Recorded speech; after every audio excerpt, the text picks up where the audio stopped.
Doctor Babasaheb Ambedkar यांनी 31 जानेवारी 1920 रोजी मूकनायक वृत्तपत्र सुरू केलं होतं. त्यांनी सुरू केलेलं हे त्यांचं पहिलं वृत्तपत्र होतं. या वृत्तपत्रासाठी राजर्षी छत्रपती शाहू महाराजांनी आर्थिक मदत केली होती.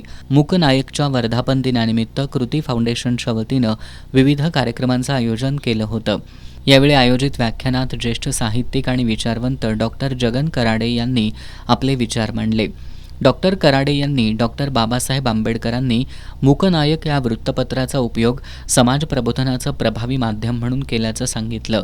पत्रकारितेचा वापर कोणत्याही पक्षीय दबावाखाली न करता सत्य, समता आणि न्याय या मूल्यांवर आधारित असावा.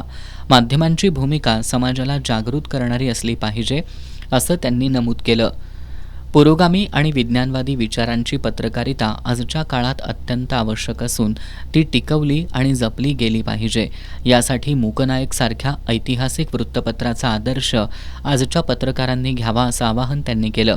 प्रमोद हर्षवर्धन यांनी पत्रकारिता ही लोकशाहीचा चौथा स्तंभ असून पत्रकारांकडून समाजाच्या मोठ्या अपेक्षा आहेत, त्या अपेक्षा प्रामाणिकपणे पूर्ण कराव्यात असं आवाहन केलं.